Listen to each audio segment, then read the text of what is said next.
नमस्कार, प्रणाम भोजपुरी समाज। हम अहिस तिवारी आप सबके स्वागत कर रहल बनी खबरे भोजपुरी में।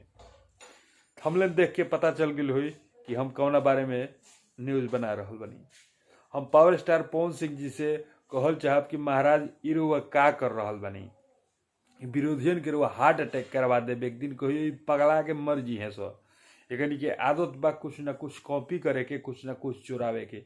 अब ऐसन चीज रउआ एकनी के सामने हिमालय पहाड़ जैसन रुआ खड़ा कर दे तो एकनी के हताश होकर रोए लगी हैं सो। एकनी के फिर रोए लगी हैं सो तो अच्छा ना लगी।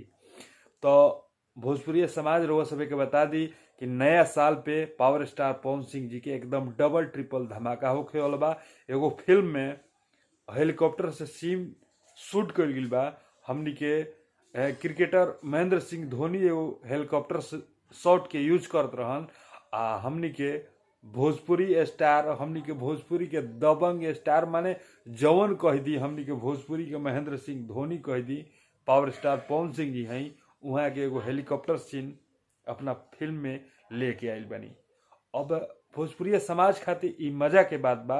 वही एगो उल्टा विपक्षी जौन बा, विपक्षी तो दूर दूर तक ले नहीं है, पावर स्टार पवन सिंह जी में मिली के औकात नहीं है, लेकिन ओकरा तरफ से उ मन में यह सोचेले कि हम पावर स्टार पवन सिंह जी के टक्कर दे देव। तो बाबू ए बारी बात ऐसा मानू कि पावर स्टार पवन सिंह जी कुछ ऐसने ना काम कर दिले बनीनू कि तोहरा औकात से बहरी के चीज बा, इहो नहीं खे सकत। जौन फीलिंग आवेला एगो मर्द टाइप के हीरो के, उ फीलिंग भी ना आई तोहरा से। तो झूठो के जो कॉपी कर लोग पावर स्टार पवन सिंह जी के, एकदम बस के बात नहीं खे। आई जो हेलीकॉप्टर सीन बनू ई तो तार औकाते में नहीं खे। भोजपुरी समाज रउआ लोग के बता दी कि फिल्म बहुत जल्द ही रिलीज हो जाई और रउआ लोग फिल्म के आनंद उठाई।